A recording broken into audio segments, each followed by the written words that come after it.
তোমরা আল্লাহকে পরিপূর্ণভাবে ভয় করো। দ্বিতীয় নির্দেশ, প্রকৃত মুসলমান হওয়া ছাড়া তোমরা মৃত্যুবরণ করবে না। আয়াতের প্রথমাংশ আজকে আমার আলোচ্য বিষয় নয়, আয়াতের শেষাংশ নিয়ে আজকে নির্দিষ্ট সময়ের ভিতরে আলোচনা করব। মুসলমান হওয়া ছাড়া মৃত্যুবরণ করতে আল্লাহ পাক নিষেধ করেছেন। প্রকৃত মুসলমান হওয়া ছাড়া তোমরা মৃত্যুবরণ করবে না। প্রশ্ন করতে পারেন, হুজুর মুসলমানের ঘরে জন্ম নিলেই তো মুসলমান হওয়া যায়, আবার মুসলমান না হয়ে মৃত্যুবরণ করার জন্য বলেছেন, বিষয়টি কেমন কেমন বোঝা যাচ্ছে। আসলে মুসলমানের ঘরে জন্ম নিলে যে মুসলমান, এটাকে কিন্তু প্রকৃত মুসলমান বলে না। এটা হচ্ছে মুসলমানের একটি আকৃতি, জামা গায়ে দিলাম, মুখে দাঁড়িয়ে রাখলাম, এটা হচ্ছে মুসলমানের একটি আকৃতি, সুরত। প্রকৃত সুরত যেটি, সেটাকে মুসলমান বলে না। এটা মুসলমানের একটি সুরত, একটি আকৃতি। সুরতকেই যদি মুসলমান বলা হতো, সিরাজুল হিন্দ আব্দুল আজিজ মুহাদ্দিসে দেহলভী রাহিমাহুল্লাহ দিল্লির জামে মসজিদের খতিব ছিলেন। নিয়ম ছিল, তিনার নামাজ পড়ানোর লক্ষ্যে যখন কামরা থেকে বের হতেন, সুন্দরভাবে পাগড়ি বেঁধে ভিন্ন আরও একটি রুমাল চেহারার উপর এভাবে ঝুলিয়ে মসজিদে আসতেন। চুপচাপ, কোনো মানুষের সঙ্গে কথাবার্তা বলতেন না, ইমামতির দায়িত্ব পালন করে আবার নিচের দিকে তাকিয়ে চলে যেতেন। চেহারার সামনে একটি রুমাল ঝুলানো থাকতো। আপনাদের মসজিদের ইমাম সাহেব যদি এভাবে চেহারার সামনে রুমাল ঝুলিয়ে মসজিদে আসে, কাউকে দেখেও না, কথাও বলেন না, আপনাদের ভিতরে সাধারণত একটি কৌতূহল জাগবে যে কি ব্যাপার, কোনো বেয়াদবি করেছি কি? ইমাম সাহেব দিয়ে আমাদের দিকে তাকান না, একটি রুমাল চেহারার উপর ছেড়ে দিয়ে মসজিদে আসেন, চলে যায়। চাপা কৌতূহল কতদিন চাপা থাকে। একজন মুসল্লি দাঁড়িয়ে প্রশ্ন করেছেন, হুজুর বেয়াদবি করে থাকলে আমাদেরকে মাফ করুন, কি অপরাধ আমরা করেছি? মসজিদে আসতে আপনি চেহারার সামনে একটি রুমাল ঝুলিয়ে মসজিদে আসেন, কথাবার্তা না বলে ইমামতির দায়িত্ব পালন করে চলে যান, ব্যাপার কি? আব্দুল আজিজ মুহাদ্দিসে দেহলভী রাহিমাহুল্লাহ বলেছেন, ঠিক আছে, পরবর্তী নামাজের সময় তুমি আমার কামরায় যাবে, তোমাকে তোমার প্রশ্নের উত্তর দেব। কামরায় যাওয়ার পর আব্দুল আজিজ মুহাদ্দিসে দেহলভী রাহিমাহুল্লাহ নিজের মাথার রুমাল খুলে তার মাথায় তুলে দিয়ে হাতের লাঠিটি তার হাতে দিয়ে বলেছেন, বাবা আজকে আমার পরিবর্তে তুমি দিল্লির জামে মসজিদে ইমামতি করো। লোকটা পড়লো বড় বেফাকে, প্রশ্ন করলাম রুমাল কেন ছেড়ে দেন? ইমামতির দায়িত্ব গাড়ে এসে বসেছে, বেফাকে পড়লো। যাই হোক, হুজুরের আদেশ পালনার্থে ইমামতি করার লক্ষ্যে দিল্লির জামে মসজিদের ভিতরে ডাইন পাও বিসমিল্লাহ পড়ে ডাইন পাও রেখেছে মাত্র, এখনো দোনো পাও ভিতরে ঢুকেননি। একটি চিৎকার মেরে বেহুশ হয়ে পড়ে গেলেন। মানুষ ওনাকে স্বাভাবিক করার পর জিজ্ঞেস করলো, ইমামতি তো করতে পারেন নাই, চিৎকার মেরে পড়ে গেলেন কেন? উনি বলেছেন, আমি যখন ডাইন পাও মসজিদের ভিতরে রেখে তাকিয়েছিলাম, আমার দৃষ্টিতে কোনো মানুষ পড়ে নাই। মসজিদের ভিতরে অগণিত কুকুর, শুকুর, বাঘ, ভাল্লুক, হিংস্র প্রাণী বসা আছে কাতারবন্দি হয়ে, মাঝে মধ্যে দুই একজন শুধু মানুষ দেখা যায়। আব্দুল আজিজ মুহাদ্দিসে দেহলভী রাহিমাহুল্লাহ বলেছেন, তোমার প্রশ্নের উত্তর পেয়েছো? তুমি বলেছো আমি কেন রুমাল ছেড়ে দিয়ে মসজিদে আসি। ব্যাপারটাই হচ্ছে এমন, আমি যখন মসজিদে আসি কোনো মানুষ দেখি না, কুকুর, শুকুর, বাঘ, ভাল্লুক, হিংস্র প্রাণী মসজিদে ভরা, দুই একজন মানুষ দেখা যায়। আমার লজ্জা হয়, ভয় হয়, হায়রে কুকুরের শুকুর তো নামাজ পড়তে আসে না মসজিদে, এসেছে মানুষ, কিন্তু মানুষ কই, মানুষ তো দেখি না। এই জন্য আমি আমার দায়িত্ব কোনো মতে পালন করে চলে আসি, কাহারো সঙ্গে কোনো ধরনের কথাবার্তা বলি না। বোঝা গেল সুরত, এটার নাম প্রকৃত মুসলমান নয়। যদি সুরতের নামে মুসলমান হতো, মসজিদে কুকুরের শুকুর দেখতেন না উনি।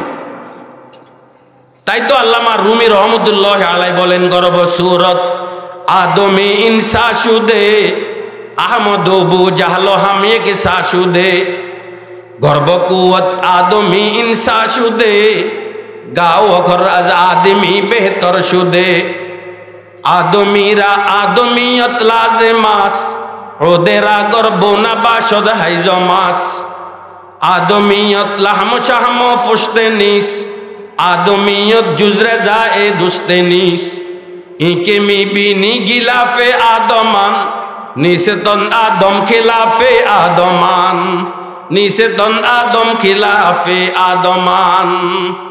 এটা হলো মানুষের একটি কবার, এটা কিন্তু প্রকৃত মুসলমান নয়।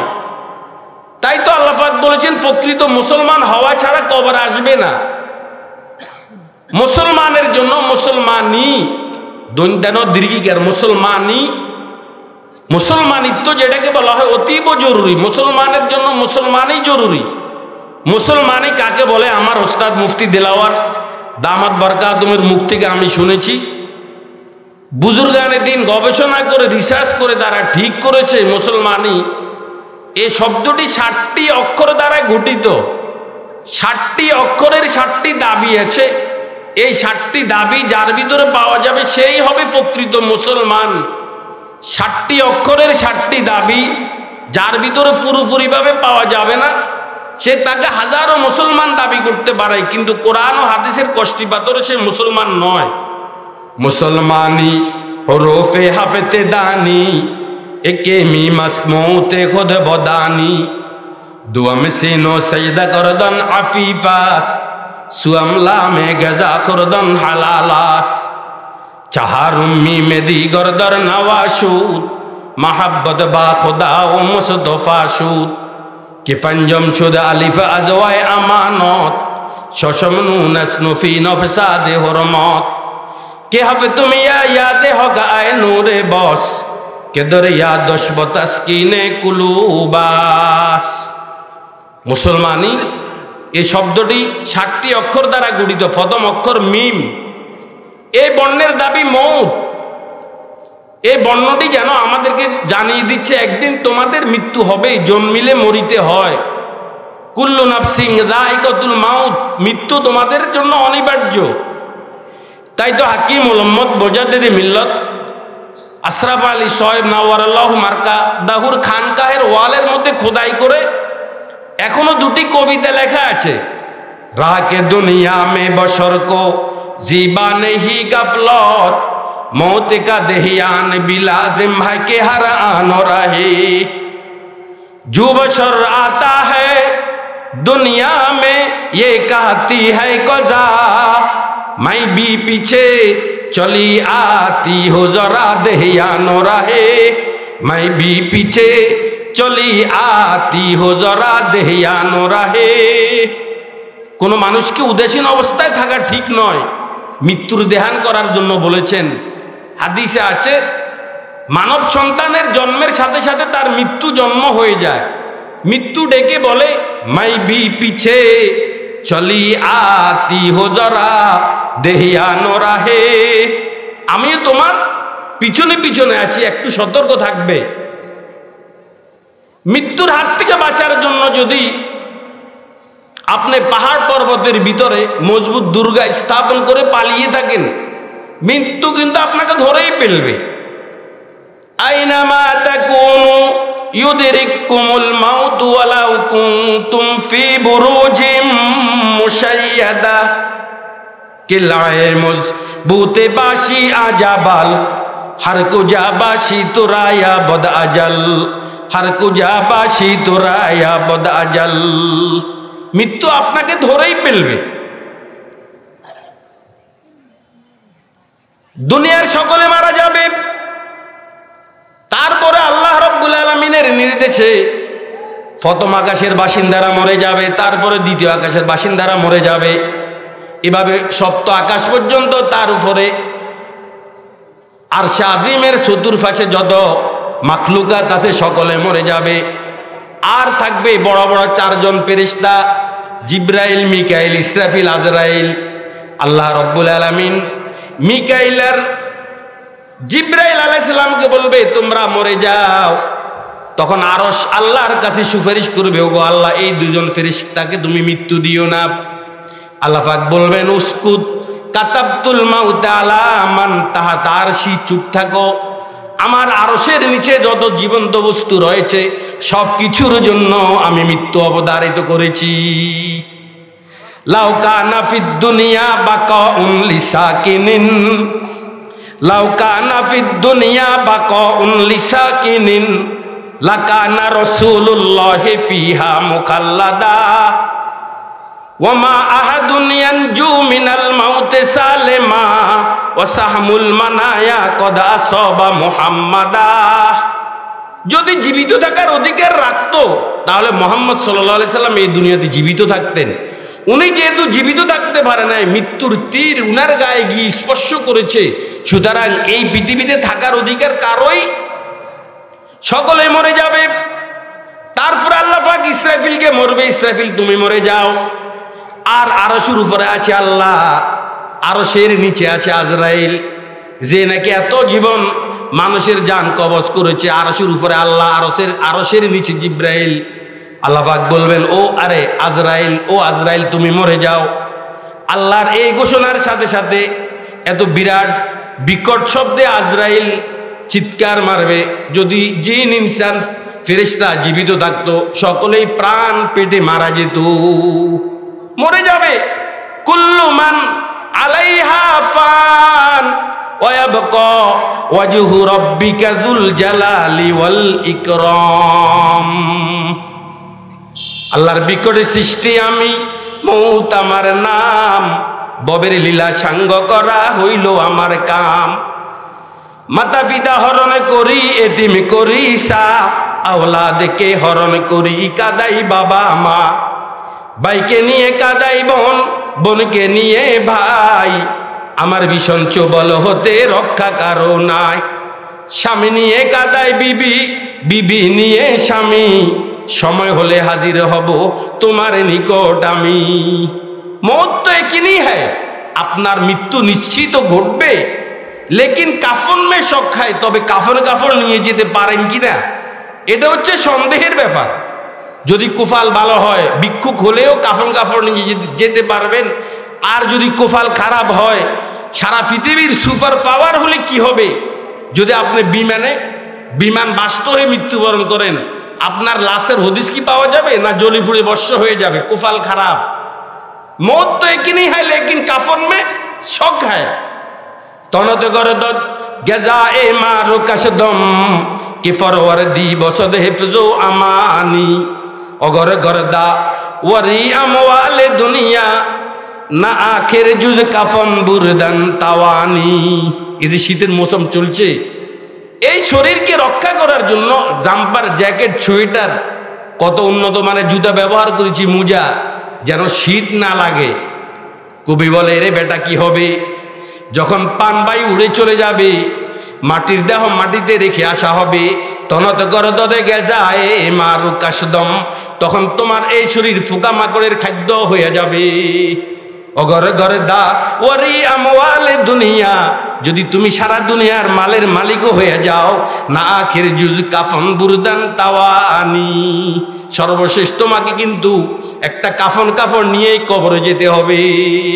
এই মিম আমাকে আপনাকে মৃত্যুর কথাটা জানিয়ে দিচ্ছে। দুয়া মে সিনো সেজদা করদন আফিফাস, মুসলমানি লিখতে 2 নম্বর বর্ণ সিন। এই বর্ণের দাবি সেজদা। এই বর্ণটি যেন দাবি জানাচ্ছে, ও দুনিয়ার মানুষ, তোমরা আল্লাহকে সিজদা করো, তোমরা আল্লাহকে। সাহাবা ইকরাম আল্লাহর নবীকে প্রশ্ন করেছেন, ইয়া রাসূলুল্লাহ, কোন ইবাদতের মাধ্যমে মানুষ অতি দ্রুত এবং সহজে আল্লাহর নৈকট্য অর্জন করে? ক্বালা রাসূলুল্লাহ সাল্লাল্লাহু আলাইহি ওয়াসাল্লাম, আকরাবু মা ইয়াকুনুল আবদু মির রাব্বিহি ওয়া হুয়া সাজিদুন। ও আমার সাহাবীরা, সিজদার মাধ্যমে বান্দা আল্লাহর অতি দ্রুত নৈকট্য অর্জন করতে পারে। দুনিয়ার কোন ইবাদত সিজদার মতো নেই।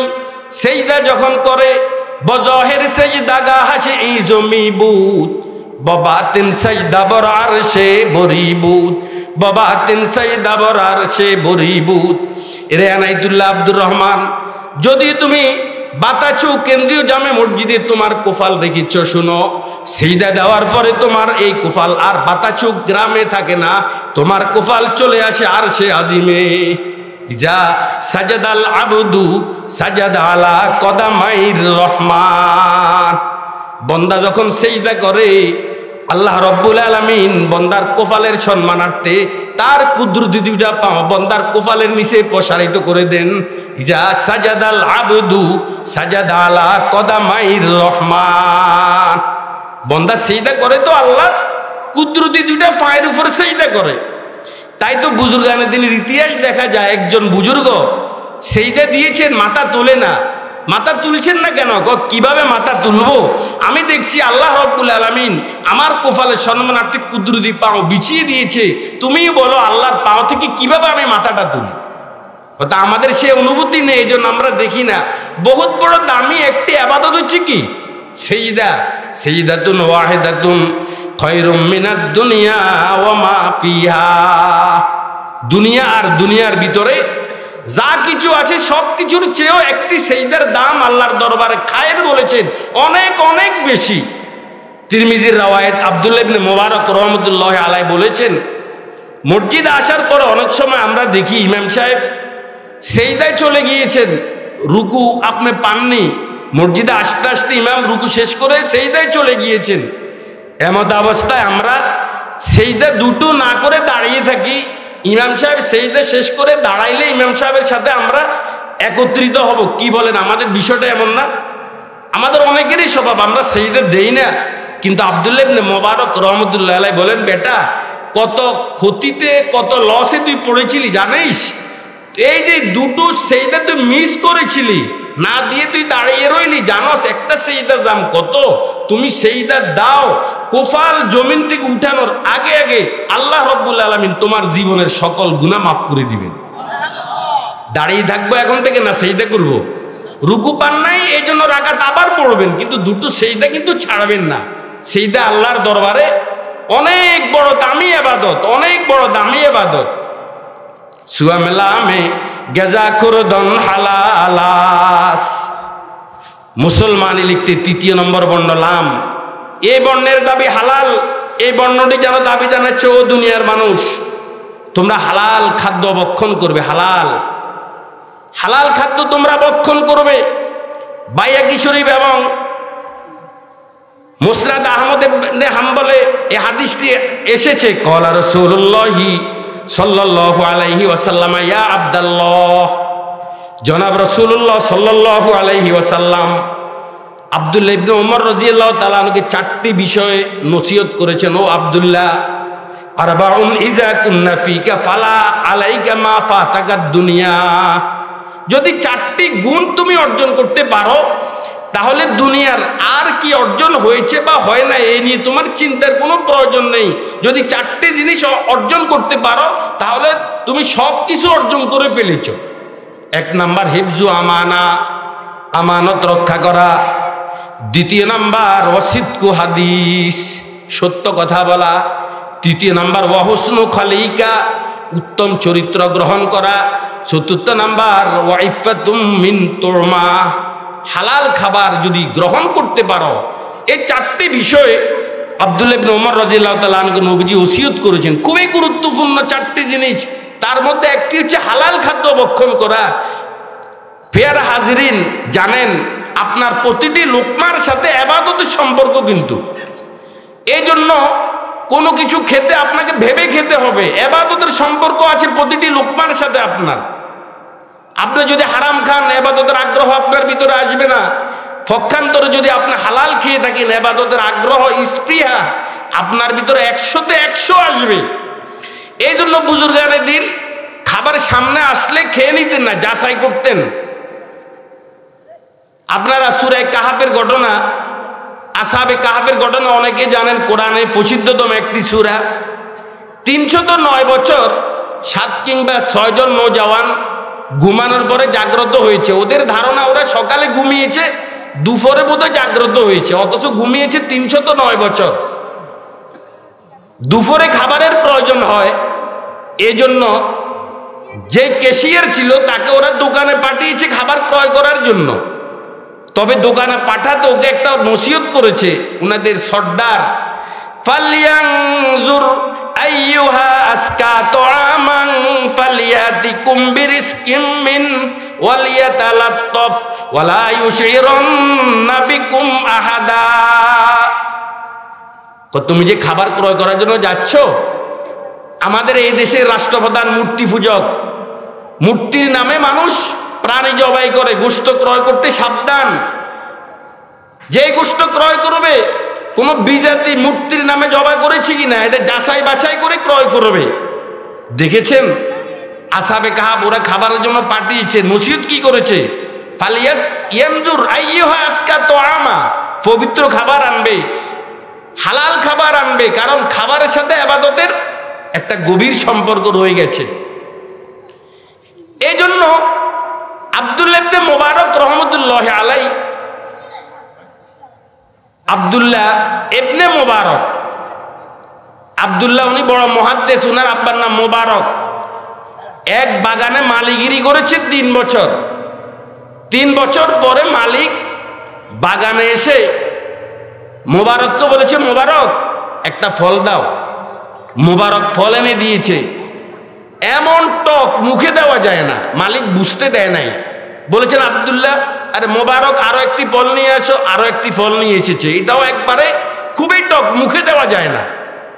তৃতীয়বার মালিক আবার বলেছে, আব্দুল্লাহ একটা ফল নিয়ে আসো, মাশাআল্লাহ এটাও একবারে টক।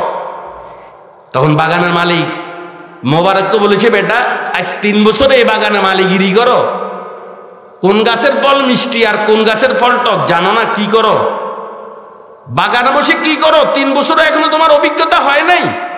যাবো না, আপনি তো আমাকে নিয়োগ দিয়েছেন মালিগিরি করার জন্য, কোন গাছের ফল মিষ্টি আর কোন গাছের ফল পানসে বা টক এটা যাচাই করার জন্য তো আপনি আমাকে নিয়োগ দেননি। যাবো না, আজ 3 বছর আল্লাহকে সাক্ষী রেখে বলেছি আপনার এই বাগান থেকে একটা ফলও আমি মুখে দেইনি। কেমন সৎ মালি ছিল।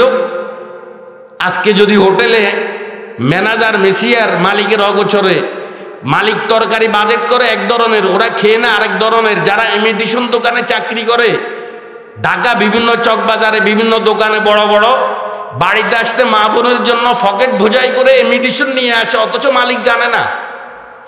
এমন হয়ে থাকে ফেয়ারা হাজিরিন, সতর্ক থাকতে হবে। ফেনীর সুফি সদরুদ্দিন সাহেব রহমতুল্লাহ আলাই, আমার ওস্তাদ দেলাওয়ার সাহেবের মুখ থেকে আমি শুনেছি, এক লোক দাওয়াত করেছেন, আর অন্যান্য ওলামা ইকরামও ছিল। সুফি সদরুদ্দিন সাহেবকে নিয়ে আরো কয়েকজন ওলামা ইকরামকে দাওয়াত করেছেন, সকলেই খেতে বসে গেছেন। কিন্তু সুফি সদরুদ্দিন সাহেব উনি খেতে বসেন না, উনি পায়চারি করে মেজবানের ঘরে একবার এই পাশে আবার ওই পাশে, আবার এই পাশে আবার ওই পাশে। অন্যান্য মেহমান ওরা খাবার দাবার শেষ করে ফেলার পথে প্রায়, ওরা বলছেন হুজুর বসেন না, আমরা একসাথে যেন চলে যেতে পারে, আপনার জন্য কি আবার ভিন্ন অ্যারেঞ্জমেন্ট হবে? ফিরাফিরি করার পরে সুফি সদরুদ্দিন সাহেব রহমতুল্লাহ আলাই বলছেন, আমি দেখতেছি তোমরা কুকুরের পায়খানা খাচ্ছ। মেজবানের পায়ের রক্ত মাথায় উঠেছে, হুজুর উদ্ভট কথা বলেন, ওলামা ইকরামকে দাওয়াত দিয়ে আমি কুকুরের পায়খানার অ্যারেঞ্জমেন্ট করেছি, কি বলেন? খোঁজ নেওয়ার পরে দেখা গেল যে জেন্টলম্যান এ আলেমদেরকে দাওয়াত করেছেন উনি সরাসরি সুদি কারবারের সাথে জড়িত, আর ওই ইন্টারেস্ট যেটা ওই সুদের টাকা দিয়ে এদের জন্য খাবারের অ্যারেঞ্জমেন্ট করেছে। ওই আনাড়ি আলেম ওরা কিন্তু বুঝতে পারে নাই, ওদের সে অন্তর্চক্ষু নেই। কিন্তু সুফি সদরুদ্দিন সাহেব উনি বড় মাফের একজন আলেম ছিলেন, উনি খাবারের দিকে দেখলেই বলতে পারতো, আল্লাহ সে ফাওয়ারা দিয়ে দিয়েছেন যে এটা তো হালাল টাকার কোনো খাবার নয়। মিল্লতে আশিক যে মিল্লত হাজুদাস, আশিকারা মাযহাবু মিল্লত খুদাস, মিয়ানে আশিকে মাশুক চে রমজিস, কেরামান কাতিবিরা হাম খবর নিস। কিভাবে বুঝতে পারলেন উনি খাবার দেখে? আল্লাহ উনাদের মাধ্যমে কাজ নেবেন, এই জন্য কুদরতি হাতে ওদেরকে আল্লাহ পাক সংরক্ষণ করেছেন। দারুল উলুম দেওবন্দের প্রথম শাইখুল হাদিস হাকিমুল উম্মত থানবী রহমতুল্লাহ আলাইহির উস্তাদ আল্লামা ইয়াকুব নানতুবী রহমতুল্লাহ আলাই, দেওবন্দের এক মেজবান উনাকে দাওয়াত করেছেন, ইয়াকুব নানতুবী রহমতুল্লাহ আলাইকে। খেতে বসেছেন, 1 লুকমা কিংবা 2 লুকমা খেয়েই দৌড় আরম্ভ করেছেন। মেজবান পিছনে ধাওয়া করে, হুজুর যাচ্ছেন কেন?